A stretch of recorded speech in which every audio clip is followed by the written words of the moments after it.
Hi, everybody. This week we are on week number 15, looking at replication, generalization, and the real world. So we're looking at how studies need to be replicable, right? So we'll look at replication studies, a couple of different kinds, the replication debate, meta-analysis, replicability, importance, and popular media. We'll talk a little bit about to be important, must a study have external validity? So we'll look at generalizing to other participants and other settings? Does a study need to be generalizable to many people, to everybody? Does a study need to take place in a real world setting? All things that we will kind of look at in this unit. So, as we get into this, right, we're talking about replication. We're talking about something being repeated or done again, rather than just being something that is hypothetical. And good science is replicable, right? We want to make sure that the results we're getting are actually reflecting what's going on. And one of the ways to do that is to do the study repeatedly or some version of the study repeatedly. So when we are repeating those results and not just talking about it hypothetically, we're talking about replication. Now, the most like clear-cut way to do this is to do a direct or exact replication. And it's exactly like it sounds, right? We do the original study exactly as it was done, or as closely as possible as we can, right? So we try and replicate the number of people, the circumstances, the conditions, the hypotheses, everything. We do it as directly and exactly as possible to try and get similar results or see if we get similar results. That isn't always possible, right? And sometimes it can get a little complicated, or maybe we want to know slightly different things. So, another way we can do this is called a conceptual replication, where the conceptual variables in the study are the same, but the way that we operationalize or define and measure those variables might be a little bit different. So, you can see how, like, we have this concept variable up here, right? And we can kind of define that or operationalize it in different ways. We can have the dependent variable, which we could operationalize and measure in different ways.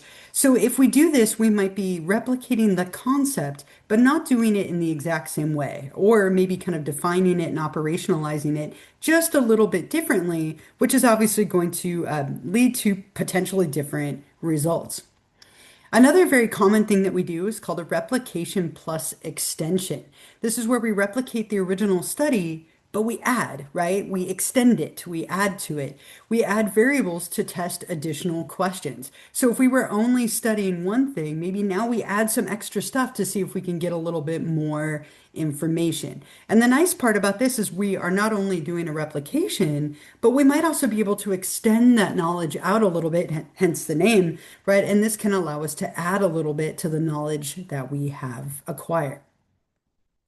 There is a big debate about replication. Sometimes we call this the replication crisis. And there's a little article about this in the lecture for this week that I posted for you, and I have the link on here as well. But we tend to have a problem with replicating articles or replicating research studies.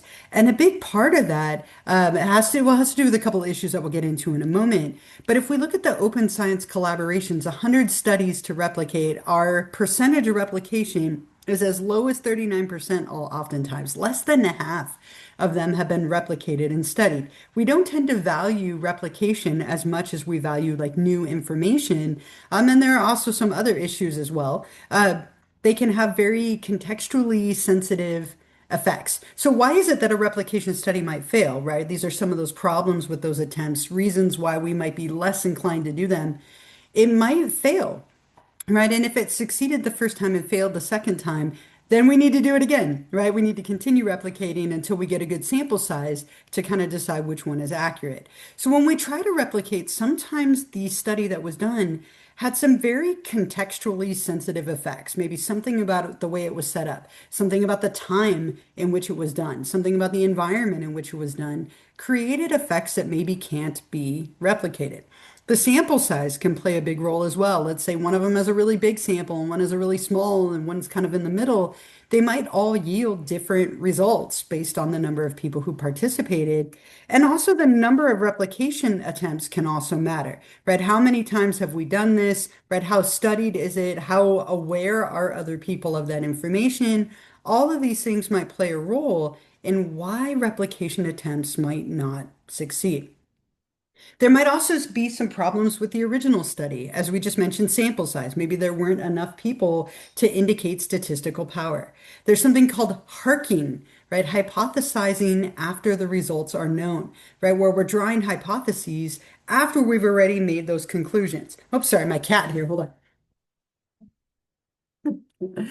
My cat was playing with something. Sorry about that. So, harking can be a big issue that can sometimes happen. We might fail to report variables showing no effect. If they're not showing an effect, they might not be presented, right? And so, if we're then replicating it, right, we've left that information out.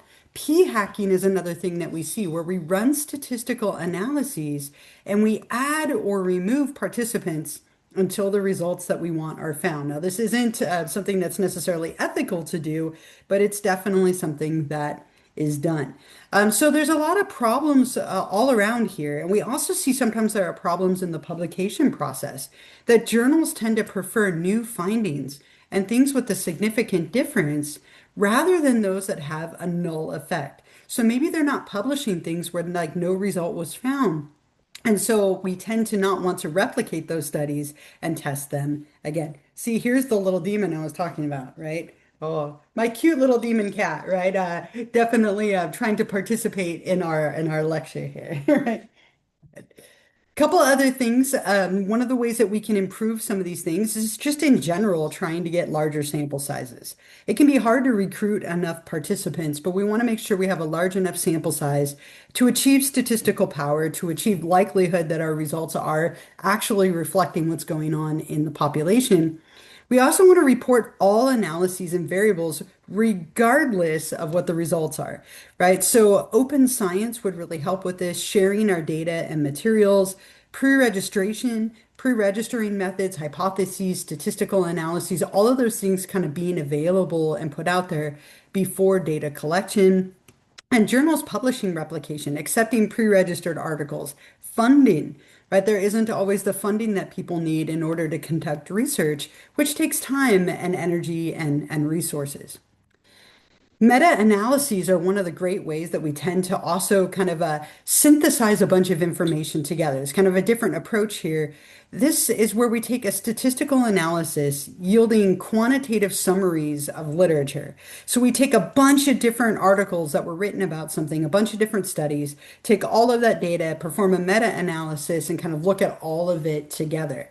Now, one of the issues with these is something called the file drawer problem, right? We may overestimate the true effect size because the articles where there was no null, like the null effect wasn't rejected, weren't published, right? So, for example, there were a whole bunch of studies on antidepressants and depressive symptoms. There were 38 out of 74 studies that showed positive results. Only 37 of those 38 were published. And then three of the negative or questionable ones were published. So you can see how skewed it would be toward all these positive ones, despite the fact that only about half actually showed positive results.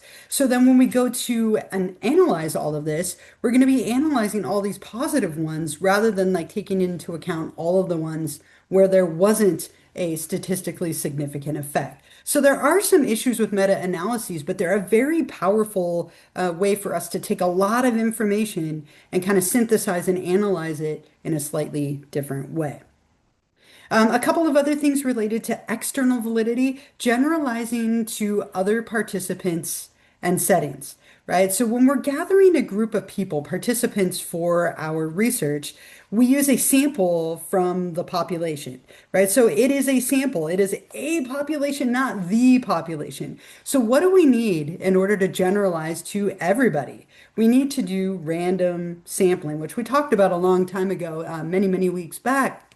When we randomly sample or probability sample out of all of the people that are available, it gives us greater like validity, right? It's going to give us a better representation of external validity because it's going to be more likely that that random sample is representative of the population as a whole. A couple of other things, settings. We look at ecological validity. Does a laboratory setting generalize to a real world setting? We obviously want to try and set it up as close to a real world setting as possible, but where we can also still have the control that we need for that experiment. We look at theory testing mode and generalization mode. Theory testing mode is when testing association or causal claims to investigate whether there is support for a particular theory. And then we want to see if we can then generalize that beyond just like our theories to maybe the general population of interest. So when we want to generalize findings from a sample to the population of interest, we need to look at how was the sample collected? Do we have enough people? What was the ecological validity of our experiment? And so on. Another issue that we talk a little bit about in terms of generalization, weird, right? You gotta love the acronym here. Most research in psychology has been done on a very specific group of people. And it's because it's convenient, right? We have access to that group. So we see a lot of research being conducted on North American college students. And so this is where we get this acronym of WEIRD, Western, educated, industrialized, rich, and democratic, right? So this tends to be kind of maybe a little bit of a niched group of people, which could obviously lead to a bias, right? We want to make sure that we're getting a random sample. And if we're using this weird group, sounds mean to say, but a weird group, right? Then we might be kind of skewing our results based on the people that we are sampling from.